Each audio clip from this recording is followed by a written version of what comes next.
Hello दोस्तों, एक बार फिर से स्वागत है आपका हमारे यूट्यूब चैनल में। तो आज की इस वीडियो में हम बीएड के फर्स्ट सेमेस्टर के एक असाइनमेंट अध्यापन की प्रक्रिया पर हम आज बात करेंगे। इस पर हम चर्चा करेंगे किस तरीके से असाइनमेंट तैयार किया जा सकता है। तो यहाँ पे आप सबसे पहले इंडेक्स देख सकते हैं। इसमें जो हमारा फर्स्ट हमने टॉपिक रखा है वो है अध्यापन की प्रक्रिया। इसमें आपको प्रस्तावना यहाँ पे लिखनी है। नेक्स्ट जो है वो है अध्यापन प्रक्रिया में क्या शामिल है, ये चीज़ आपको बतानी है। थर्ड में आपको अध्यापन के सिद्धांत। फोर्थ आपको शिक्षण सूत्र और फिर शिक्षण विधियां बतानी है। नेक्स्ट आपको अध्यापन की विशेषताएं और इसमें आने वाली फिर समस्याएं बतानी हैं। एट्थ टॉपिक है हमारा अध्यापन के उद्देश्य।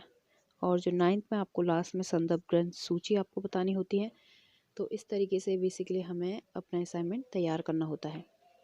तो बढ़ते हैं हम आगे इसको। तो यहाँ पे आप देख सकते हैं कि अध्यापन की प्रक्रिया हमने मेन एक हेडिंग डाली है और उसके बाद हमने थोड़ा इसके बारे में लिखा हुआ है। इसकी प्रस्तावना हमने बताई है थोड़ा कि शिक्षा एक सजीव गतिशील प्रक्रिया है। इसमें अध्यापक और शिक्षार्थी के मध्य अंतःक्रिया होती रहती है और संपूर्ण अंतःक्रिया किसी लक्ष्य की ओर उन्मुख होती है। शिक्षक और शिक्षार्थी शिक्षा शास्त्र के आधार पर एक दूसरे के व्यक्तित्व से लाभान्वित और प्रभावित होते रहते हैं। बदलते समय के साथ संपूर्ण शिक्षा चक्र गतिशील है। उसकी गति किस दिशा में हो रही है, कौन प्रभावित हो रहा है, इस दिशा का लक्ष्य निर्धारण शिक्षा शास्त्र करता है। तो इस तरीके से हमने थोड़ा सा इंट्रो इसके बारे में बताया और लास्ट में जो यहाँ पे ब्लैक पेन से हमने मेंशन किया है वो है अध्यापन प्रक्रिया का महत्व इसी बात से आंका जा सकता है कि महान संत कबीरदास जी ने गुरु का स्थान जीवन में भगवान से भी ऊंचा माना है। नेक्स्ट टॉपिक जो हमारा है आप यहाँ पे देख सकते हैं अध्यापन प्रक्रिया में क्या शामिल है।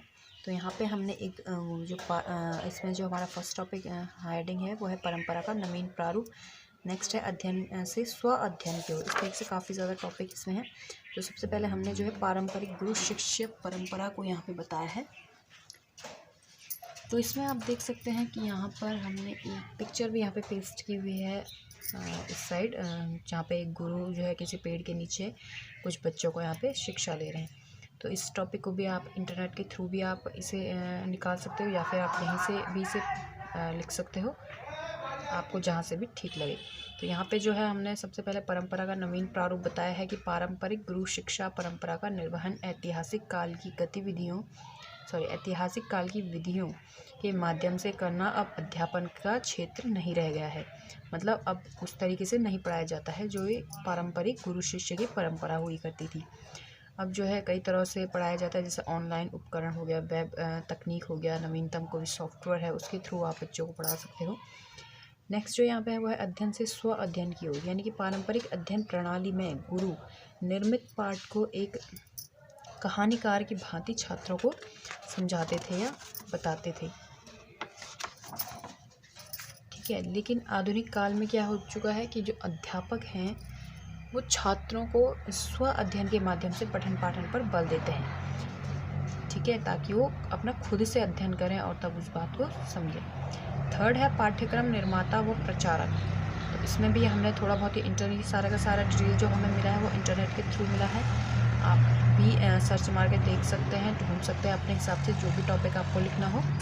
हेडिंग आप यहाँ से देख सकते हैं कि आपको कौन कौन सी हेडिंग्स इसमें ऐड करनी है। ये टॉपिक आपको और भी ज़्यादा मिल जाएंगे अगर आपको इन्हें डिटेल में आपको इन्हें लिखना है इंटरनेट पे। पाठ्यक्रम निर्माता की प्रचारक शिक्षा के क्षेत्र में कुछ समय पहले तक पाठ्यक्रम निर्धारण व निर्माण का कार्य इस उद्देश्य के लिए बनी संस्थाओं और उन्हें संचालित करने वाले अधिकारियों द्वारा सफलतापूर्वक किया जाता था। अध्यापक समूह उस निर्धारित पाठ्यक्रम को अधिकारियों द्वारा तय की गई नीतियों व नियमों के आधार पर शिक्षण के माध्यम से छात्रों तक पहुंचा देते थे। आज का अध्यापक नीतियों और नियमों की नींव पर बने पाठ्यक्रम को अपने लक्षित छात्रों की आवश्यकताओं व अनिवार्यताओं के अनुसार प्रारूपित करने के लिए स्वतंत्र हो गया है। मतलब वही है कि पाठ्यक्रम जो है वो अब नीति और नियम ये होते हैं कि हमें 1 साल के अंदर भाई उस कोर्स को कंप्लीट करना है तो करना है। तो इस तरीके से आजकल के जो अध्यापक हैं वो इस तरीके से पढ़ाते हैं। फोर्थ जो पॉइंट है चौक से ई पेंसिल की ओर अब हम बढ़ चुके हैं, तो वही है, ये तो खैर हेडिंग से ही पता चल रहा है कि पहले जो है लेखन कला जो है कलम दवात और तख्ती के सफ़र पे थी, तो आज ये क्या हो चुकी है, ई पेंसिल जो भी हम अपने प्रोजेक्टर वगैरह में इस्तेमाल करते हैं या फिर हम पेन ड्राइव वगैरह ले जाते हैं, जो भी हमने कंप्यूटर के दौर में जो भी हमने सीख लिया है, इन चीज़ों पे अब हम कार्य कर रहे हैं। फिफ्थ है नए व्यावसायिक पाठ। तो इसमें भी है पारंपरिक अध्यापन पठन क्रम में गुरु शिष्य श्रृंखला में आधुनिक काल में नई कड़ियाँ भी जुड़ने लगी हैं। अधिकारी शिक्षक छात्र क्रम में अब जो नए पक्ष जुड़ रहे हैं वे हैं परिवार समाज के प्रमुख नेतृत्व क्रम, कर्मचारी समूह, सामुदायिक समूह से जुड़े लोग हैं। वर्तमान समय में छात्र अपने अध्ययन के लिए क्लासरूम की चारदीवारी से निकलकर समाज के प्रत्यक्ष अनुभव के लिए बाहर जा रहे हैं। तो ये सब है। बाद में यहाँ पे थोड़ा सा हमने बताया है कि समाज में जो हमारे गुरुओं का स्थान है वो सर्वोपरि रहा है। इस स्थान पर अध्यापक अपने छात्रों के शारीरिक, मानसिक और भावनात्मक विकास करने के लिए उनकी तर्क बुद्धि का इस्तेमाल करने की क्षमता का विकास करते हैं। तो इस तरीके से थोड़ा बहुत यहाँ पे हमने और इसी जरा डिटेल में कर लिया। नेक्स्ट जो है वह है अध्यापन के सिद्धांत। तो यहाँ पे आप देख सकते हैं अध्यापन के सिद्धांत में भी जो सिद्धांत प्रभु है यहाँ पे हमने, और जो ये पेपर है ये हमने A4 शीट को ही जो है पेंसिल का जो हमारे क्रेयॉन्स कलर होते हैं उनके थ्रू हमने इन्हें थोड़ा बहुत डेकोरेट किया है। आप चाहें तो यहाँ पे आजकल दूसरे तरीके के पेजेस भी चलते हैं जो पहले से ही जिनमें आउटलाइन होती है काफ़ी सारे कलर्स के थ्रू, उस पर भी आप यूज़ कर सकते हैं। बट इस तरीके से भी आप डेकोरेट कर सकते हैं, अपनी क्रिएटिविटी को दिखा सकते हैं। नेक्स्ट है प्रत्येक यहाँ पे जो अध्यापन के सिद्धांत है उसमें जो है प्रमुख सिद्धांत क्या है। सबसे पहला सिद्धांत है क्रिया द्वारा सीखने का सिद्धांत। तो यहाँ पे ये जो है फर्स्ट सिद्धांत है हमारा। नेक्स्ट जो है वह जीवन से संबद्धता का सिद्धांत। इसे डिटेल में आप यहीं से देख सकते हैं, क्लियर आ ही रही है वैसे भी वीडियो। इस तरीके से आप देख सकते हैं वीडियो को पॉज करके और तब आप इन्हें लिख सकते हैं। नेक्स्ट जो था वो है जीवन में संबद्धता का सिद्धांत। थर्ड है हेतु प्रयोजन का सिद्धांत।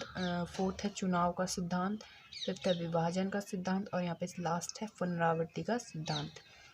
तो हेतु का सिद्धांत जो है वह जब तक बालकों को पाठ का हेतु अथवा उद्देश्य पूर्णतया ज्ञात नहीं होता है वे उसमें पूर्ण ध्यान नहीं दे सकते हैं। केवल पाठ का उद्देश्य जान लेने से भी काम नहीं चलता है। यदि पाठ का उद्देश्य बालकों की रुचि को प्रेरणा देने वाला है तो उनका पूरा ध्यान उस पाठ को सीखने में लगता है।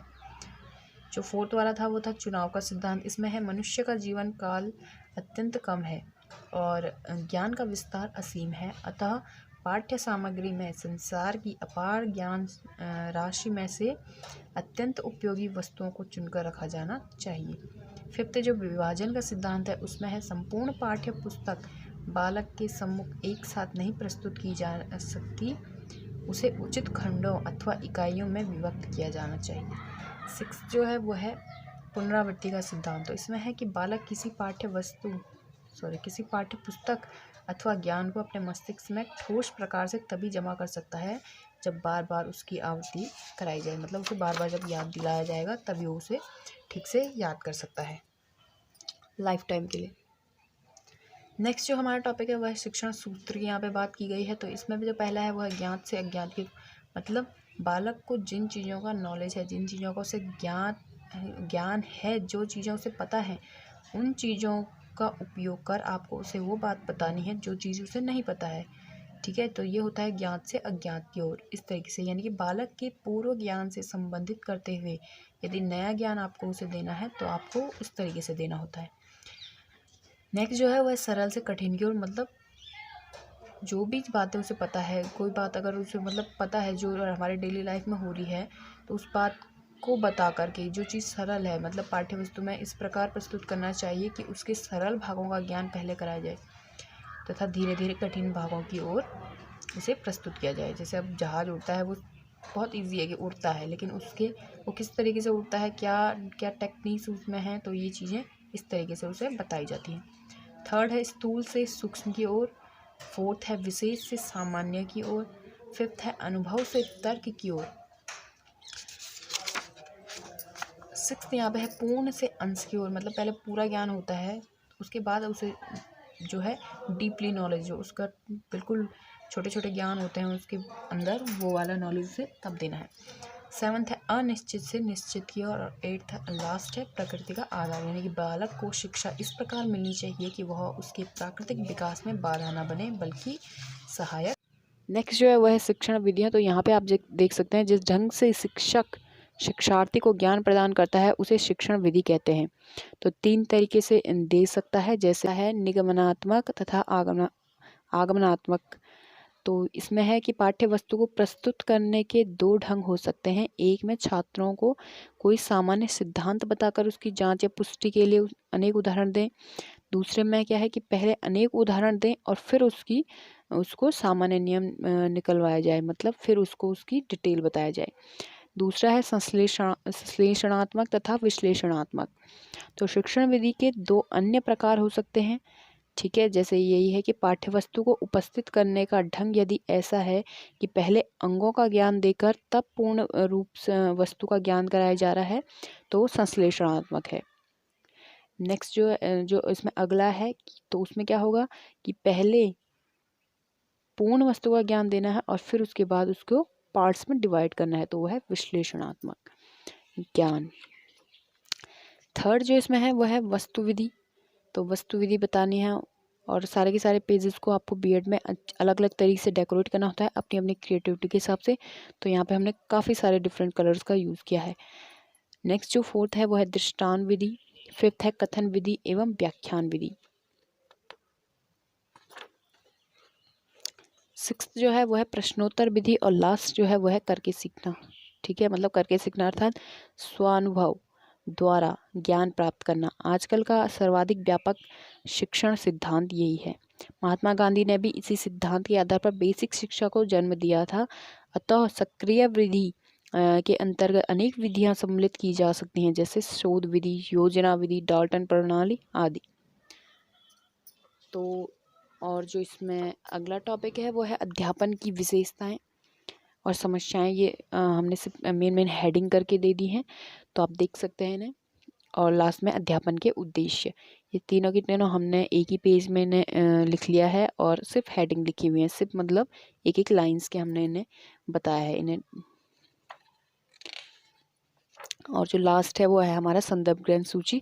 इसमें आपको वो सारी की सारी साइट्स डालनी होती हैं जो कि जिनसे आपको सारी की सारी डिटेल मिली है। जहाँ से भी आपको ये आपने जितना भी अपने असाइनमेंट के अंदर जितना भी डिटेल आपने डाली है, वो डिटेल जब जहाँ जहाँ से आपने ली है, जिस जिस साइट से आपने ली है, वो साइट आपको यहाँ पे मेंशन करनी होती है। या फिर आपने किसी बुक से ली है तो आपको उस बुक को यहाँ पे मेंशन करना होगा। तो ऐसी वीडियोज़ को पाने के लिए चैनल को लाइक शेयर सब्सक्राइब करते रहे। Thank you so much.